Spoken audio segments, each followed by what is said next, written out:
Gen Z கூட்டம் வந்து இப்போ சென்னையில் சில நாட்களுக்கு முன்னாடி வந்து நடந்தது. இது வந்து இப்போ மாவட்டம் தோறுமாக வந்து நடத்த போகிறதா வந்து சொல்லியிருக்காங்க.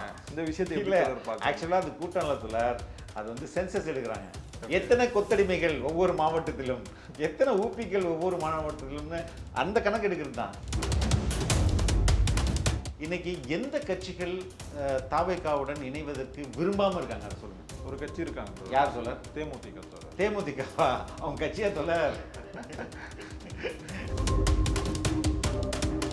ஸ்டாலின் அவரோட அந்த மனநிலை வந்து எப்படி இருக்கும்? உங்களை தனிமரமாக்குனதுக்கு யார் காரணம்? நீங்களே தானே காரணம். காங்கிரஸ் இல்லாத திமுக ஜீரோ தான். அவங்களுக்கு இதுவரையும் அவங்க வந்து பயணித்தது எல்லாமே, வெற்றி பெற்றது எல்லாமே கூட்டணி தான். உங்களுடைய நோக்கம் என்ன? நீங்கள் ஆட்சி அமைப்பதோட நோக்கம் என்ன?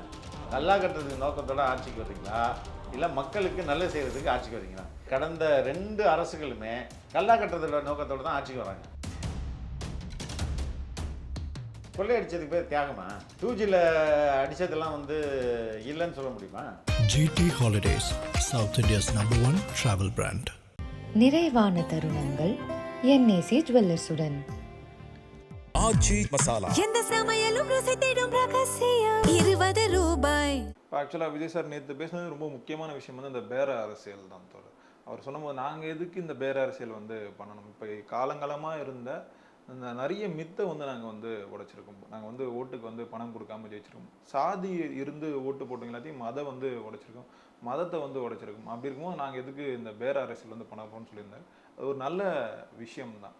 ஆனாலும் அது பெரிய சர்ச்சையாக தானே மாறிட்டு இருக்கு. சர்ச்சையை மாற்றுவாங்க தோழர். உண்மையிலே நீங்கள் 2 சினாரியோவை அனலைஸ் பண்ணி பாருங்கள். 2 சினாரியோ நீங்கள் வச்சுப்போம். சினாரியோ ஏ, கட்சியில் எங்களுக்கு வந்து 108 இடம் இருந்தது, பெரும்பான்மை இல்லை அப்படின்னும் போது நாங்கள் யார்கிட்ட முதல்ல ஆதரவு தேடணும்? கம்யூனிஸ்டுகள் கொடுக்க முன் வந்தாங்க, விசிகே கொடுக்க முன் வந்தாங்க, ஐயுஎம்எல் எல்லாம் நாங்கள் கேட்டோம், இவங்க தான் முன் வந்தாங்க.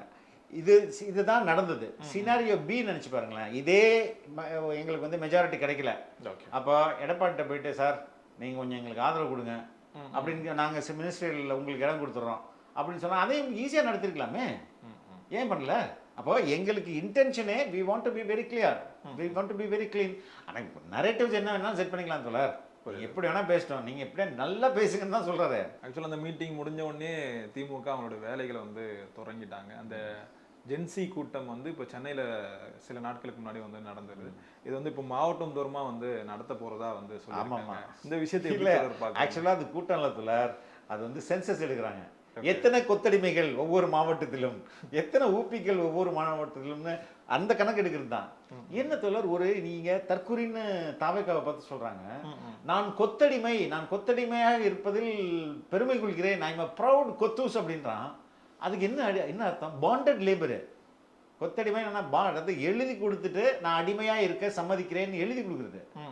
இத்தனை வருஷம் நீ வந்து அடிமையாக இரு அப்படின்றது மாதிரி எழுதி கொடுக்குறது. அப்போ நான் வந்து கருணாநிதிக்கு இருந்தேன், ஸ்டாலினுக்கு இருந்தேன், உதயக்கு இருக்கிறேன், இன்பநிதிக்கு இருப்பேன் அடிமையாக.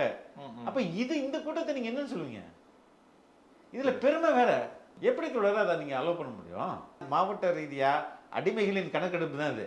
மதிமுக வந்து தாவேகா கூட்டணியில் வரப்போகுதுன்னு சொல்லிட்டு இப்போ நேற்றையிலேருந்து அந்த பேசும் பொருளாக வந்து மாறி இருக்கு. ஆக்சுவலாக விஜய் அவர்கள் வந்து இந்த எலெக்ஷனில் வந்து வெற்றி பெற்றாரு. கூட்டணி கட்சிகள்லாம் ஒவ்வொன்றா வந்து வந்துட்டாங்க. அப்படி இருக்கும்போது மதிமுகவையும் உள்ளே வந்து கூப்பிட்டுக்கணுமா? அவங்களே வந்து வெளிப்படையாக வந்து சொல்கிறாங்க, நாங்கள் வந்து உதவி செய்கிறீங்கள நின்னது வந்து எங்களுடைய துர்திருஷ்டமான ஒரு விஷயம்னு சொல்கிறாங்க. போட்டிட்டு ஜெயிச்சதுக்கப்புறம் இப்படி சொல்கிறது வந்து சரியா? அது அவருடைய விருப்பம். அவர் சொல்கிறாரு. ஓகே, மதிமுக இந்த கட்சிகள்லாம் ஆதரவு கொடுப்பதற்கு முன்பு அந்த நாட்களிலேயே துரைவைக்கும் அறிக்கை கொடுத்தாரு. எல்லாருமே வந்து சப்போர்ட் பண்ணணும் விஜய் அவர்களை, அவர் ரொம்ப அவருடைய அரசியல் நமக்கு தேவையானது, மக்களுடைய தீர்ப்பு அவர் பக்கம் தான் இருக்குன்னு நேர்மையிலேருந்து அவர் வந்து நியூட்ரலாக நின்று சப்போர்ட் பண்ணார். இன்னைக்கு எந்த கட்சிகள் தாவேகாவுடன் இணைவதற்கு விரும்பாமல் இருக்காங்க அதை சொல்லுங்கள். ஒரு கட்சி இருக்காங்க. யார் சொல்ல? தேமுதிக. தேமுதிகவா? அவங்க கட்சியா சொல்ல? நீங்கள் தான் அவங்களை கட்சின்னு சொல்கிறீங்க. 0.05. ஓகே, ஆனால் ஒரு ராஜ்யசபா எம்பி இருக்காங்க, ஒரு எம்எல்ஏ இருக்காங்க. அப்படி இருக்கும்போது ஒரு பெரிய கட்சியாக தான் தோழர் இப்போ நம்ம அதை பார்க்க. எப்படி தோழர்? மக்கள் செல்வாக்கு இருக்கிறது தான் தோழர் பெரிய கட்சி. இன்னைக்கு அப்படி பெரிய கட்சி ஒன்று இல்லவே இல்லையே. இன்னைக்கு இருக்கிற ஒரே பெரிய கட்சி தாவேகா தான். அப்ப எதிர்காலம் தாவேக்கா தான் அப்படின்றது எல்லாருக்குமே தெரியுது. எனக்கு மாற்று கட்சியில உள்ள நண்பர்களும் இருக்காங்க, வேரியஸ் லெவல்ல இருக்காங்க. அவங்களே சொல்றாங்களே நான் எப்படியாவது சேர்ந்துடணும், எப்படியாவது தாவேக்கால சேரணும் அப்படின்னு சொல்றாங்களே. ஒரு காட்டாற்று வெள்ளம் வரும்போது எவ்வளவு வேகமா வருமோ அது மாதிரி ஃபுல் ஸ்விங்ல வந்து ஒரு வேவ் தாவேக்கால இணையறதுக்கு முயற்சிக்கிறாங்க. நான் தொடக்கத்திலேருந்து சொல்லியிருக்கேன், இந்த கட்சி மட்டும்தாங்க இவர் வேணும் இவர் வேணான்னு முடிவு பண்ணுது. மற்ற கட்சியெல்லாம் அப்படி கிடையவே கிடையாது. வரீங்களா 1000 பேரோட இணைப்பு விழாவா பெரிய விழாவா பண்ணிடுவோம் அப்படி தானே பண்றாங்க. ஆனா இங்க மட்டும்தான் இணைப்பு விழா அது மாதிரிலாம் ஒண்ணுமே கிடையாது. வர்றதே இவர் யாரு, இவர் கட்சியில சேர்க்கலாமா சேர்க்கக்கூடாதா, இவருக்கு பொறுப்பு கொடுக்கலாமா கொடுக்கலான்னு அனலைஸ் பண்ணிட்டு பண்ற ஒரே கட்சி தான் இது. மற்ற நீங்க இன்னைக்கு திமுக போய் சேரன்னு சொல்லுங்க, அறிவாலயத்தில் உங்களுக்கு மேடை போட்டு சிஎம் ஃபார்மர் சிஎம் உட்காந்து உங்களை வெல்கம் பண்ணுவார். ஓகே, அது மாதிரி மற்ற கட்சிகள் இருக்கும்போது we are very clear and we have to be very careful and choosy. Okay, அதுதான் உண்மை. இப்போ ஆக்சுவலாக இப்போ ஒரு 4-5 இடைத்தேர்தல் வந்து வரப்போது அது இன்னும் அதிகமாகுதுன்னு வந்து சொல்கிறாங்க. இப்போ அதிமுக அந்த முக்கிய புள்ளிகளாக இருக்க விஜயபாஸ்கராக இருக்கட்டும், இப்போ அவங்களாம் வந்து தாவேக்கா கூட வரப்போகிறதா ஒரு செய்திகள் வந்து செய்திகள் பெரும்பாலும் தொலைக்காட்சியில் வர்றது பொய் செய்திகள் தான். ஓகே, அது எதுக்கு நீங்கள் அது நடந்ததுன்னா அதுக்கப்புறம் அதை பற்றி பேசுவோம். இப்போ இந்த டி நகர் சத்யா அவர்கள்லாம் 50,000 பேர் கூட வந்து தாவேக்கால வந்து ஜாயின் பண்ண போறாரு அப்படின்னு சொல்றாங்க. சார் சொல்லிட்டே இருப்பாங்க, என்ன வேணாலும் அவங்க பேசிக்கிட்டே இருக்கட்டும். இப்போ இதெல்லாம் ஒரு பக்கம் இருக்கட்டும் தோழர். இப்போ ஸ்டாலின் அவர்களோட இந்த மனநிலை வந்து எப்படி இருக்கும்? தன்னுடைய ஆட்சியை வந்து பறிச்சிட்டாங்க, தன்னுடைய கூட்டணி கட்சிகளை வந்து பறிச்சிட்டாங்க, எதுவுமே இல்லாத ஒரு நிராயுத பாணியா இருக்கிற மாதிரி ஒரு ஃபீல் வந்து கொடுக்குறாங்க. எப்படி தொடர்? அதுக்கும் அவர் தானே காரணம். இல்லை தொடர், அதுக்கு எப்படி அவர் வந்து காரணம்? ஆமாம் தொடர், நீங்கள் வந்து இப்போ ஃபஸ்ட்டு இப்படி ஒரு முயற்சி, அதாவது அதிமுகவும் திமுகவும் இணைந்து எடப்பாடியை சிஎம் ஆக்கிறதுக்கு முயற்சி பண்ணுறாங்கன்ற ஒரு செய்தியை முதலில் தெரிவித்தது யார்? பேபி, சிபிஎம்மோட அகில இந்திய செயலாளர் தெரிவிக்கிறாரு. எப்படி தெரிவிக்கிறாரு? அவர்களை கூப்பிட்டு கேட்குறாங்க, ஏங்க வாங்க எங்களுக்கு சப்போர்ட் கொடுங்க, நீங்கள் எல்லாம் சப்போர்ட் கொடுத்தனா நம்ம வந்து ஏடிஎம்கே ஆட்சி அமைச்சிருவோன்னே அவருக்கு ஷாக் ஆனோடனே அவர் ஐயோ இவங்களை நம்பவே முடியாதுமே, ரொம்ப தப்பு இவங்க பண்ணுறாங்க, நாங்கள் we are not supporting you, we will support TVK அப்படின்னு ஓப்பனாக அவர் டிக்ளேர் பண்ணுறாரு. அவர் டிக்ளேர் பண்ணதுக்கு அப்புறம் தான் திங்ஸ் மாறுது, நிலைமைகள் மாறுது. திருமாவளவன் வராரு, இந்தியன் யூனியன் முஸ்லீம் லீக் வருது, இதற்கு முன்பே காங்கிரஸ் வந்துடுது. காங்கிரஸ் வந்தவொடனே தான் திமுக வந்து இந்த கேமே ஆரம்பிக்குது. எப்படி ஆரம்பிக்குது? பிஜேபி மூலமா ஆரம்பிக்குது. பிஜேபிக்கு என்ன பண்ணணும்? இங்க காங்கிரஸ் அமைச்சரவையில் இடம்பெறவே கூடாது, அது அவங்களுடைய சிங்கிள் அஜெண்டா. காங்கிரஸ் இல்லாத இந்தியாவை தான் உருவாக்கணும் அவங்க. இப்போ சவுத்தில் 2 ஸ்டேட்டில் வந்துட்டாங்க, தமிழ்நாட்டிலையும் அமைச்சரவையில் வந்துருவாங்க. ஏன்னா இப்போ ஆல்ரெடி அங்கேருந்து இந்தியா பிளாக்லேருந்து திமுக கூட்டணியிலேருந்து காங்கிரஸ் இங்கே வந்து உட்காந்துருச்சு. உடனே தான் இந்த பேக் அண்ட் டோர் வேலையை பிஜேபி தொடங்குது. அது யார் போனார் யார்கிட்ட பேசினாருலாம் உங்களுக்கு தெரியும். அதுக்கடுத்தது ஸ்டாலின் அந்த எஃபர்ட் எடுக்கிறாரு. அதுக்கப்புறம் ஸ்டாலினுடைய 2வது அது என்ன சொல்கிறது, இளவரசர்கள் மூலமாக இது பேச்சு நடக்குது. அதுக்கப்புறம் அது வந்து எங்கே போகுது? கம்யூனிஸ்ட்கிட்ட போகுது, கம்யூனிஸ்ட் மறுத்துடுறாங்க. அதுக்கு அடுத்தது விசிகே மறுத்துருது. அதுக்கு அடுத்தது இந்தியன் யூனியன் முஸ்லீம் லீக்கும் வேற வழி இல்லாமல் அவங்களும் மறுத்துடுறாங்க. அப்போ இவங்கெல்லாம் அந்த கூட்டணியிலேருந்து வெளில வந்துடுறாங்க. இன்னைக்கு இவங்கெல்லாம் வந்த பிறகு இப்போ வைகோ என்ன பண்ணுறா, ஐயோ நம்ம வந்து சின்னத்தில் நின்று இருந்தா இன்னும் நம்ம வந்து வெளில வந்துருக்கலாமே அப்படின்னு அவரு நினைக்கிறாரு. அப்போ உங்களை தனிமரமாக்குனதுக்கு யார் காரணம்? நீங்களே தானே காரணம். இல்லை தொடர், இப்போ அந்த கூட்டணி கட்சிகள்லாம் இருக்குல்ல, இப்போ அந்த மதிமுக இருக்கட்டும், இப்போ அதுலேருந்து விலகி மல்லை சக்தி அவர்கள் வந்து திரும்பவும் வந்து திமுக கூட்டணியில் வரும்போது இல்லை வைகோ வந்து சங்கடப்படுவார், ஸோ அதனால் அவர் நம்ம கூட்டணி கட்சிகள் வந்து சேர்த்துக்க கூடாது அப்படின்னு சொன்னவர் வந்து ஸ்டாலின் அவர். அப்படி செய்தி யார் சொன்னா? செய்திகள் தொடர், செய்திகள் இப்படி வேணாலும் நடக்கும் சொல்லி அவர் இல்லை தொடர், அவரை தனியாக பிரித்து ஓகே திராவிட வெற்றி கழகம் டிவிகேன்னு ஆரம்பிங்க, எல்லா இடத்துலையும் இப்போ குழப்பி விடலாம் அப்படின்னு சொன்னது தான் ஸ்டாலின். ஓகே, அதே மாதிரி தன் கூடவே இருந்து ஒரு சீட்டு வாங்கி வின் பண்ணிட்டு இருப்பார்ல வேல்முருகன், அவரை நீங்க போய் எல்லா தொகுதியிலையும் போட்டி போட்டு என்னன்னா அவரும் டிவிகே தானே.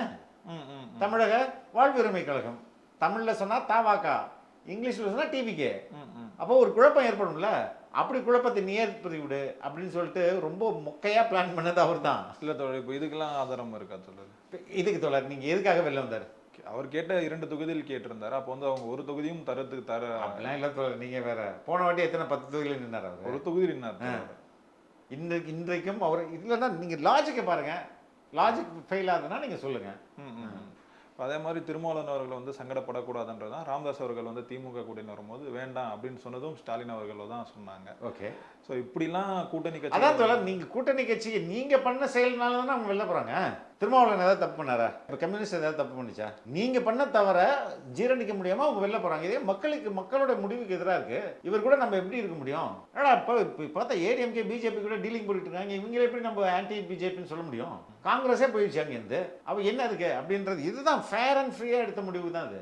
அதே மாதிரி வரும் நாடாளுமன்ற தேர்தலில் வந்து பாஜகவும் திமுகவும் வந்து கூட்டணி அமைத்து வந்து போட்டியிட போகிறதா செய்திகள் வருது. அதெல்லாம் நம்பகத்தன்மையான செய்திகள் வந்து அதுக்கும் வந்து அதை சொல்லி தான் அந்த செய்தியை வந்து சொல்கிறாங்க.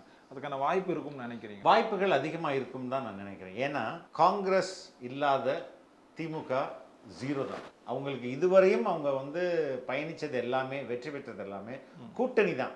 எங்கள் தலைவர் ஐ திங்க் ஆனந்த விகடனுடைய அந்த எல்லோருக்குமான அம்பேத்கர் அந்த விழாவிலேயே உங்கள் கூட்டணி கணக்குகள்லாம் தவிடுபடியாகும், 200 என்ற இருமாப்பில் இருந்தீர்கள்னா பேசினார் பார்த்தீங்களா. They have been winning only because of the alliance. Okay. இன்னைக்கு அலையன்ஸ் அவங்கள்ட்ட இல்லை. அப்போ அதே நேரத்தில் அவங்களுக்கு அந்த பதவி வெறி இருக்குல்ல, அதுவும் அடங்கலை. அப்போ அவங்க என்ன பண்ணுவாங்க?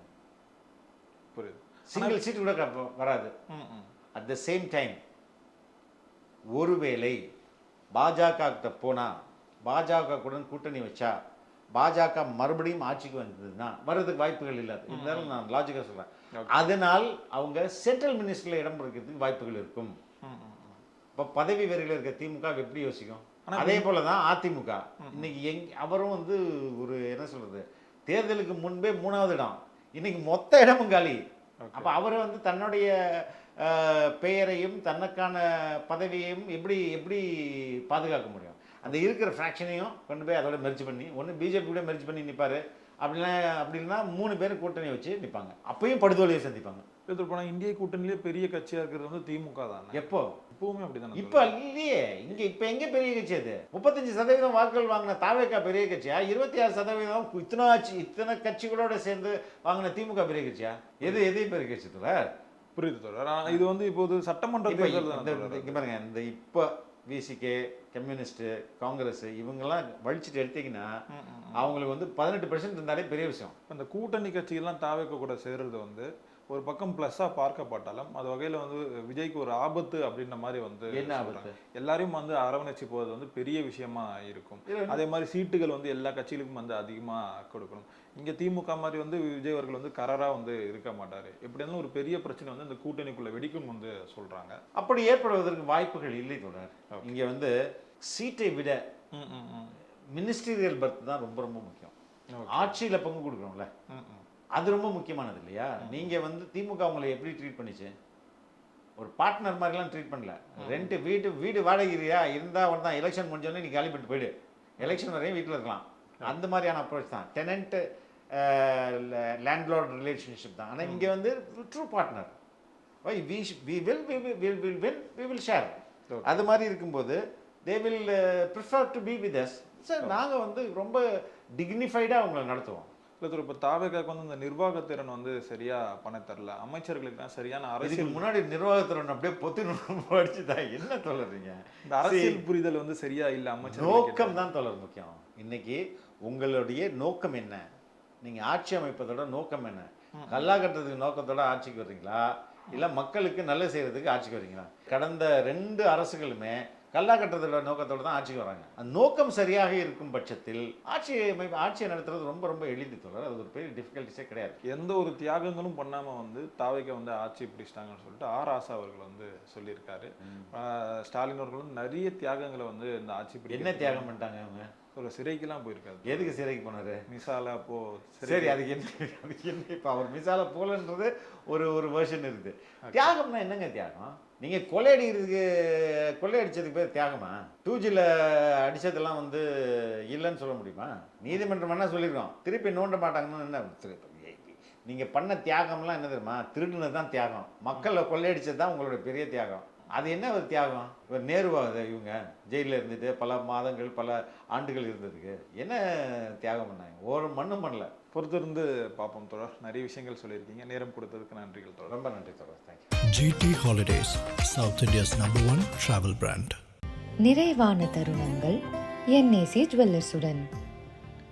ஆச்சி மசாலா எந்த சமையலும் ருசி தேடும் ரகசியம் 20 ரூபாய்.